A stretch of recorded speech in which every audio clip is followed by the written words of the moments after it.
Okay, we're back for more. Today, Team USA playing Team Germany. That's from which continent?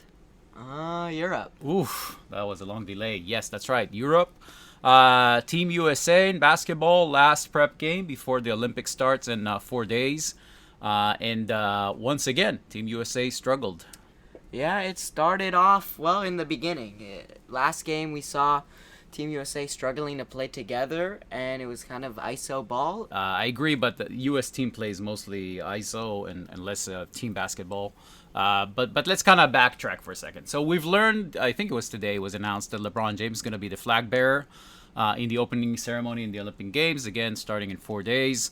And he played the part. Yeah, he played. Basically, he carried the team on his back, definitely, especially in the beginning, catching lobs basically from the start, and he kind of he's doing it again. I mean, and that's a problem. With his age, we cannot have him carrying because if he gets hurt, it's over. There's no team. Yeah, I agree. We'll get to the stats in a second. You can see from the flow of the game, Germany started pretty strong. Took a lot more shots than the U.S. team took. Germany took 81 field goals in total. Team USA 68. But the story of the game is the 3-point shooting. Team Germany tried to shoot 45 times from the 3-point line, compared to 17 3-pointers from the Team US.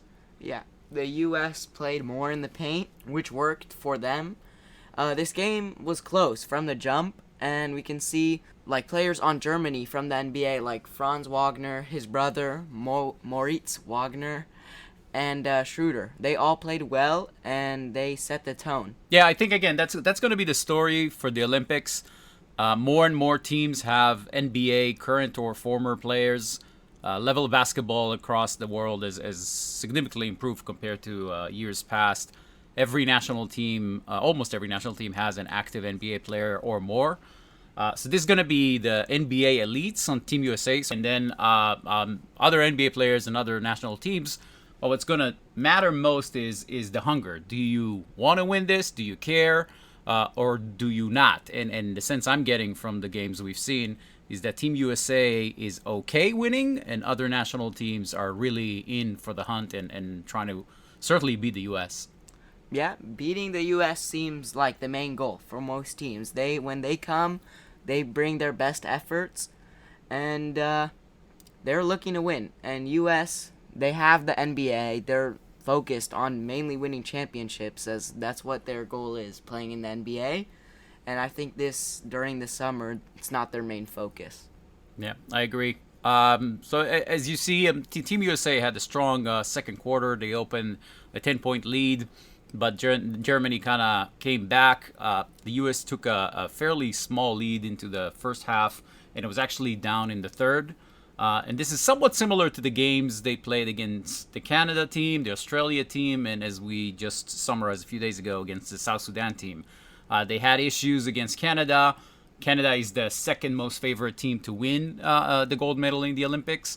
Australia challenged them in the paint and scored almost effortlessly. And then South Sudan had a chance to basically win the game, and LeBron saved Team US. And today, again, we see the same thing. Team Germany sticks around, challenges the US. Game was basically very close. Germany was leading with 4 minutes left, and then it was basically LeBron time. Yeah, and another thing we can point out is how KD did not play again. And no, we're not sure what's wrong with him. We think we might be injured, but we don't know, and it could cause problems for the final roster.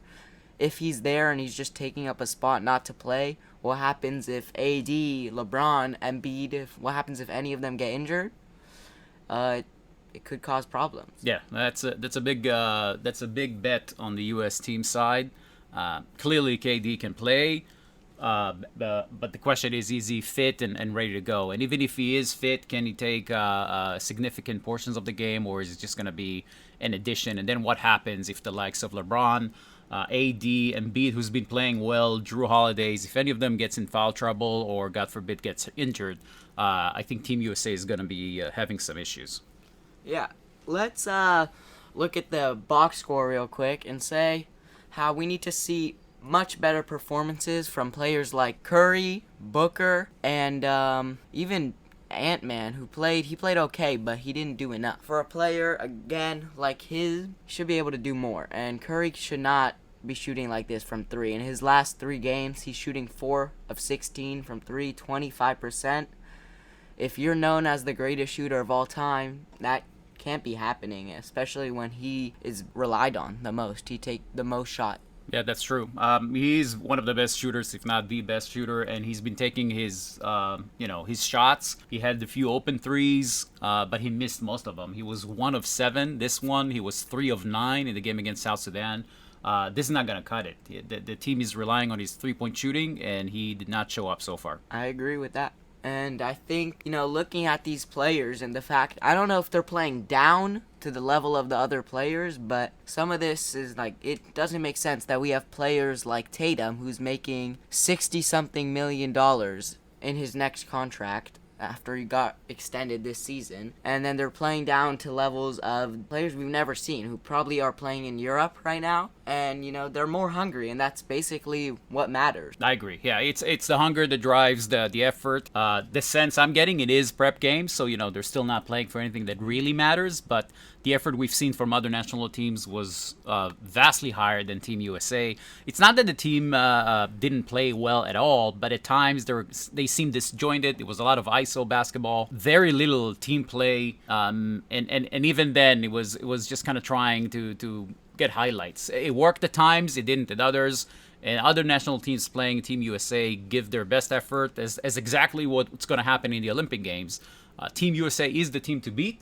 Other teams are bringing in the effort. It may be the Team USA takes it up a notch when it actually matters and, there's medal on the line. But what we've seen so far is not impressive. Yeah, and even with the medal on the line, these teams that are playing Team USA also don't have a medal on the line right now, and they seem to be giving it all. And I think it's basically for the media, for you to be known as a team that beat this USA roster, who they're basically the elite 11 from the NBA. The effort wasn't there. Let's talk about specific performances today. Devin Booker was 1 of 6 for 3 points in total. That was a bad performance for 25 minutes of play. Another bad appearance we mentioned was for Stephen Curry, 5 of 13. Jason Tatum coming off the bench with 2 of 6 for 4 points. These were the low performers. Very good performances, and we mentioned LeBron. So in addition to LeBron, we had Joel Embiid going 5 for 8 and 15 points. It was 4 of 7 from 3, which was a great performance. Drew Holiday, solid as always. He started and only played 12 minutes. Maybe Coach heard you the last time when you suggested that they sub him out. So he only played 12 minutes, but still managed to rack up 10 points. Shooting 66% from the field. Yeah, I think he's played well recently. I just don't know if he should play in the final roster, but looking at how he was playing, I think he should have played definitely in this game, a close game, more than 12 minutes, especially being a starter. I agree. I think Drew Holiday has showed up certainly more than other players on this roster. Switching for a second to Team Germany, I mean, they were impressive. I don't expect them to go very far in the Olympic Games. I think betting agencies have them at 3% chance of winning the gold medal. So something a bit higher of winning anything. But they certainly challenged Team USA. I think the story of the game, as we mentioned, is the three-point shooting. Germany took 45 three-point shots compared to 36 field goal shots and missed the vast majority. They scored less than 29% from 3, and that's how they lost the game by essentially 4 points. Yeah, if Germany hits maybe 5 more of those threes, this game could have been a blowout. I mean, you see players who played well, Mo Wagner, his brother, Franz Wagner, they both played well. Daniel Tice, he played well. Dennis Schroeder played not great, but he's a facilitator, and he brings basically what Drew Holiday brings to the Team USA roster. He facilitates on the court, and he gets everyone in place, being the player with some of the most experience. Yeah, another indicator for the disjointment on Team USA is they had 14 turnovers to 21 assists. That's a 3-to-2 ratio, which is not good. Again, the team play is missing. It's a lot of ISO ball. LeBron taking the game on himself, playing ISO for the last 4 minutes, brought the team the W. It may work. It may not work. It becomes a toss and less of an actual talent issue. And again, it's concerning, but we'll see. Again, it's going to be an exciting Olympics. I'm still hopeful that this was just Team USA not bringing Yeah. their full effort and attention. This being a prep game, but the real thing is starting, and pretty soon. Roster is stacked. We know the potential. Sky's the limit. They should be able to beat everyone easily, but it's going to be interesting. Yeah, I agree. All right, stay tuned. We're going to cover the rest of the games of Team USA moving forward. Next game, I believe, is this weekend. Follow, subscribe, comment below if you have any thoughts, idea, anything you'd like us to cover. And thanks again for tuning in. See ya. See ya. Peace out, G. Peace out.